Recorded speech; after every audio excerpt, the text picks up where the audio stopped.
Welcome back to Off the Gridiron. I am Josh. Kush is with me here today. Back in my bag, yo. I'm not. I look like Garrett, but I'm not Garrett. You look just like Garrett. Garrett is off in the hills. He's in Idaho. And then Noah has a medical emergency. We're not going to go deep into what happened. But so you got me and Kush here today talking about this Texans ugly win. Very ugly win. Probably the ugliest win of the season, and they've had some ugly ones. Tennessee Titans 1-8, and they made the Texans look like a 1-8 team themselves. So the fact that they could walk away from a win, that's one of those you look back, you don't even really, this will be a short episode because you don't even really want to talk about it. You're just like, okay, we got the win. Let's move on. 5-5. Now you have a tough next 3 weeks, which we will preview on future episodes. But they got away with a 3-point last-second field goal win against the Tennessee Titans, which if I told you that last week, you'd probably be like, what the hell went wrong? And honestly, not a whole lot went wrong. Just a whole lot didn't go right. And we're going to get into it. But we're going to start with the good, the defense. The defense was great, man. I mean, what else can you say about the big three of the defense? Danielle Hunter, Will Anderson Jr., Derek Stingley. I mean, they all played well.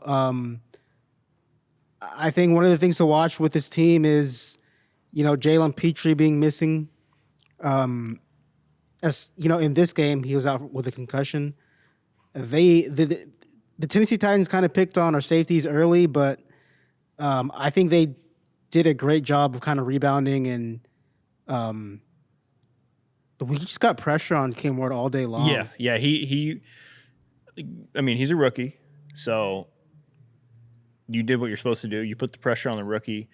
I think he's going to be a pretty good quarterback in this league, like pretty solid. I don't think he's going to be at least a bust, but he's still a rookie. And you could see that, when he got pressured, when he had to scramble out, there were a few moments where he scrambled for some yardage, but for the most part, putting that pressure on him caused him to make some mistakes.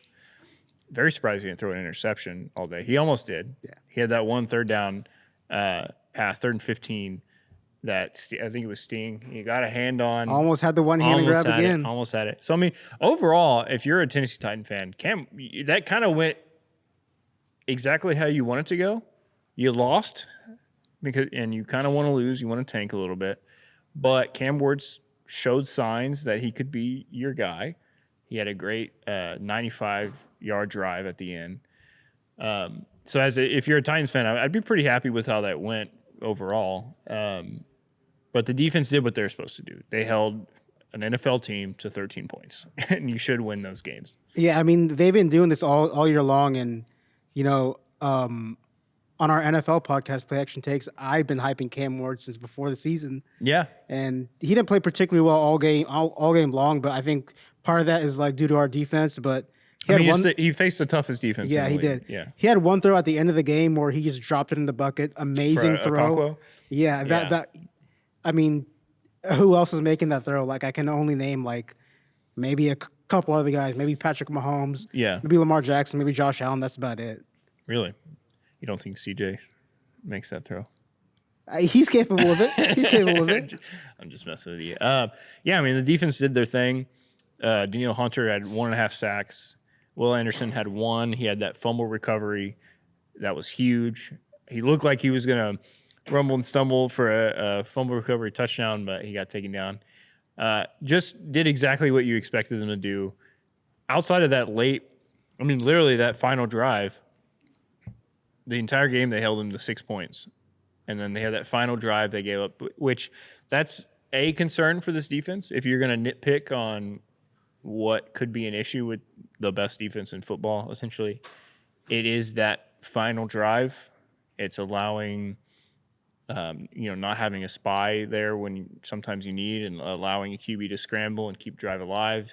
Happened with Baker. It happened with Bo Nix. It's happened with Trevor. That's my one nitpick with the defense is fourth quarter, late drive. Other teams seem to figure it out. They haven't really made a few times, but they struggle with that fourth quarter final stop. Yeah, I think if there's one thing this defense has been susceptible to all year long, it's quarterbacks getting scrambling and making something out of nothing. And we saw that with Baker early in the season. Bo Nix did a couple times, and then Cam Ward, once in the fourth quarter. But I mean, other than that, I think the second most worry for me is the safety position right now. I talked about earlier. Jalen Petrie out. Yeah, might be back next week. We don't know. Say, is there an update on him? No, it's next week. I believe he's still in the concussion protocol. Okay. But, yeah, I mean. Yeah, you definitely see a noticeable drop-off when Jalen's out. But I think overall it's hard to complain about this defense. It's definitely clearly the number one thing for this team is the defense.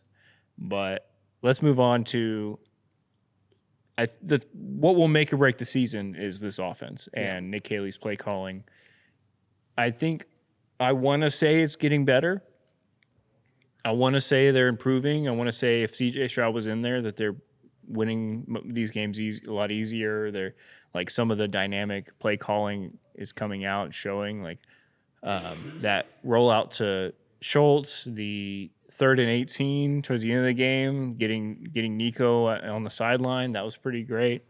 But overall, this offense still has a lot to get better at, I think. Yeah, I mean, specifically in this game, and I know a lot of Texans fans are very upset at Nick Haley every single week, but yeah, I think this specific game against the Titans, I think it was more about, just your players and your execution not being on par more than the play calling because you have a backup quarterback in there, so obviously you're going to cater your play calling to his game. Yeah. I think they did a good job of that this week. They kind of moved the pocket some. I wouldn't say they really forced the ball to Nico Collins, but they made it a point to establish Nico Collins early and often. And they did that late in the game too, that 3rd and 16 game. I tweeted this the other day. I was like, that 3rd and 16 might have saved the season.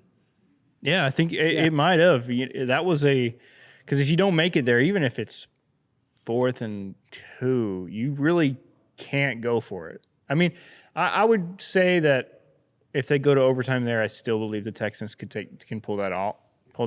But that throw, that catch, Nico getting his feet both down, feet in bounds, both feet in bounds. It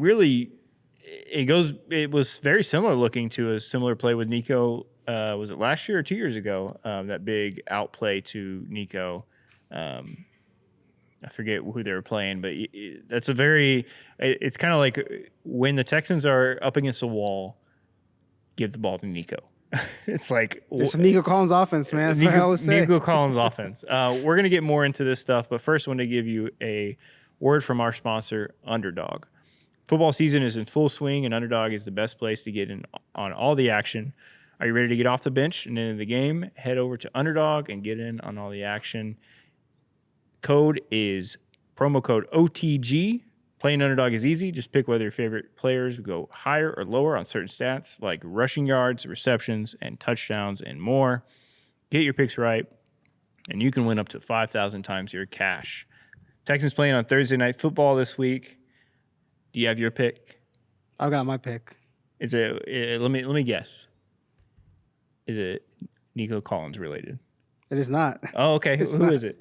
It's Kyrie Fairbairn, higher 1.5 field goals. Really? Is he's going to be back? He's going to be back. So that's a good call. That's a good call. I think. Yeah. I mean, we'll get into this after the ad read, but red zone offense is an issue, and they've had to settle for field goals very often. Yeah. I like that. Mine is going to be Josh Allen, lower than 230.5 passing yards. Yeah, controversial, but I agree. You think so? I think so. Yeah. I mean, the Texans have continuously held even really great quarterbacks to low passing yards. Carolina held him to 163. Atlanta held him to 180. I mean, I think this Texans defense can do it. But for more from Underdog, take it away, Garrett. This episode is sponsored by Underdog. Let me tell you about Underdog real quick. Tell them. Football is in full swing, and the best place to go is Underdog. Playing on Underdog is easy. Just pick whether your favorite players will go higher or lower on stats like rushing yards, receptions, touchdowns, and a whole lot more. Get your picks right and you can win up to 5,000 times your cash. 5,000. Playing on Underdog during football season is my favorite. I love taking Nico Collins receptions higher, obviously. And I'll take a little CJ Stroud passing yards on the occasion. Higher, obviously. Love my Texans. Download the app today. Sign up with promo code OTG to score $100 in bonus funds and entries when you play your first $5. That's promo code OTG. Underdog. Make picks.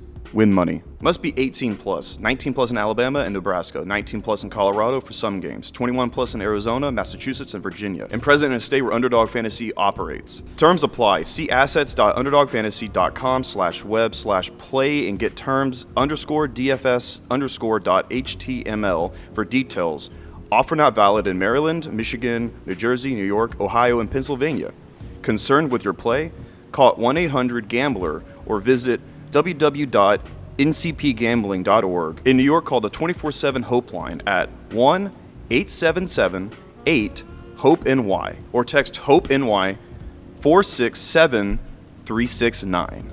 Again, thank you so much to Underdog, and get out there and win some money. Do it. OTG. Thank you, Garrett. And don't forget, Underdog, use promo code OTG. All right, let's get more into this game. Let's get into the nitty-gritty with it. Very first drive of the game. Moving downfield, looking like it's supposed to look against the Titans. You're getting down. I think they got all the way down to the 1, right?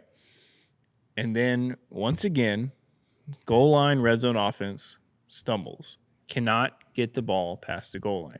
I mean, this entire game, if you told me going into this, the Texans could only score 1 touchdown on the Tennessee Titans, I'm like, how in the world did that happen? That was a very clear opportunity to score a touchdown. And once again, the goal line, red zone offense struggled. What do you think the issue is there? Like, why is that not working? Is it play calling? Is it execution? Is it offensive line? What do you think? I think this specific game, you got to look at the Titans' interior defensive line with Sweat and Jeffrey Simmons. I mean, I've been on record saying Jeffrey Simmons is one of the best defensive tackles in the league. He's very good. Yeah, they lined him up everywhere throughout the game. Like they lined him up inside. At one point, they lined him up wide outside. Like that's how good he is. That's how much of an impact he can make on defense. Crazy. And then as far as that first drive, D'Amico said it at halftime, like we're okay at moving the ball in between the 20s, but then when we get inside the 10, it's just something happens there. It's just penalties, and then it's penalties, and the other big thing for me that CJ's not that much better at it. He has his issues with it, but Davis can execute a game plan. If his read is open, he's gonna hit that read. If he has time to throw the ball, he's gonna make something happen. But one thing he struggles with is when he does get out of that pocket, unless it's a planned play action rollout or something where you're planned to not be in the pocket. If he's supposed to have a pocket and he has to leave it, the whole game plan falls out. Except for the clutch scramble against the Jaguars. There are a couple of times where he can clutch and scramble, but if he's out of that pocket, he struggles at taking the sack. There's multiple times in this game where it's like, just throw the ball away. Like, nothing's happening here. You see none of your reads are open. He sees none of his reads are open often, and then he tries to, which is fine. But sometimes, especially when you're in a good field position, you don't want to lose that. You just got to throw the ball away. Yeah, and I think that happened again. I think that those types of things happen when you are starting a backup quarterback. Yeah, who hasn't seen the field in like a year and a half. It's not something I can because obviously Davis shouldn't be here Thursday. We'll see, but it is something that CJ also struggles with, and obviously a little bit that is O-line, but some of that is maybe quarterback coaching and just like trying to let's get rid of the ball a little more often. If there's nothing there, let's not turn this what could be a 3rd and 9 into a 3rd and 19. You know what I mean? You had a 4th and goal, which going for it was bold already on that first drive. Take your 3 points. You know how much your offense struggles, I think right with this offense with Davis Mills, you should be taking every 3 points you can just get because you trust your defense and you don't trust your offense. And you saw what happened. 4th and goal, he's running around back there and gets sacked. And that's a transit. Yeah, that was just that frustrated me. But you tell me. Yeah, I mean that first drive, they get near the goal line, and then the penalty. I think the penalty really hurt them. Yeah, the penalty did not help. And then I think the other issue is like even going back to other games this season, whenever they get like deep inside, the red zone, they just get into this mindset where they're like, okay, we're going to try to overpower you. Yeah. We're going to try to run the ball right up the middle. But, and it doesn't work. And they've never been right now with this current offensive line, they've never been a run the ball over you type of team. And I get because of that, they think it'll work in like a reverse psychology way. They're like, oh, they know that we don't run up the middle, so they're expecting us to go on the outside. So we're going to go up the middle and it's going to work. And it doesn't work. Yeah. And then the other thing is like, I think their whole mentality is they want to be a running team where they can get a yard, Mm-hmm. And they've gone up against a lot of good defensive lines this season where their talent level just does not match up. The Seahawks game is an example. Yeah. The Titans game is an example earlier, even though, Woody Marks went off that game kind of. But I think the one good thing they did is later in the game, they were inside the red zone again. And they kind of used Noel and they used Higgins and they used Nico Collins. They threw a touchdown on Nico Collins, and I think that's kind of the growth I saw a little bit. But, yeah. I mean, obviously, we're not going to know until the next game, but I personally just want to see, like, I don't mind if you want to run the ball and deep in the red zone. Like, if you're a good offense, you should be able to do that, right? I mean, you definitely have to figure that out. Yeah. You need to try and figure out some way to make that work. And then my main issue with the offense is just the snap count differential between Christian Kirk, who hasn't really given you anything the entire season, and then Jalen Noel.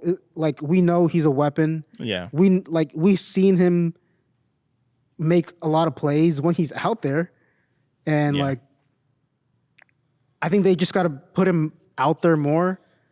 Maybe not as like a weapon, but just to attract attention away from Nico Collins. No, I hear that. Let's get into that because that is one thing that I think on offense has improved the most throughout this season is the wide receiver core and the emergence of Higgins, Noel, even Hutchinson has been super surprising so far this year.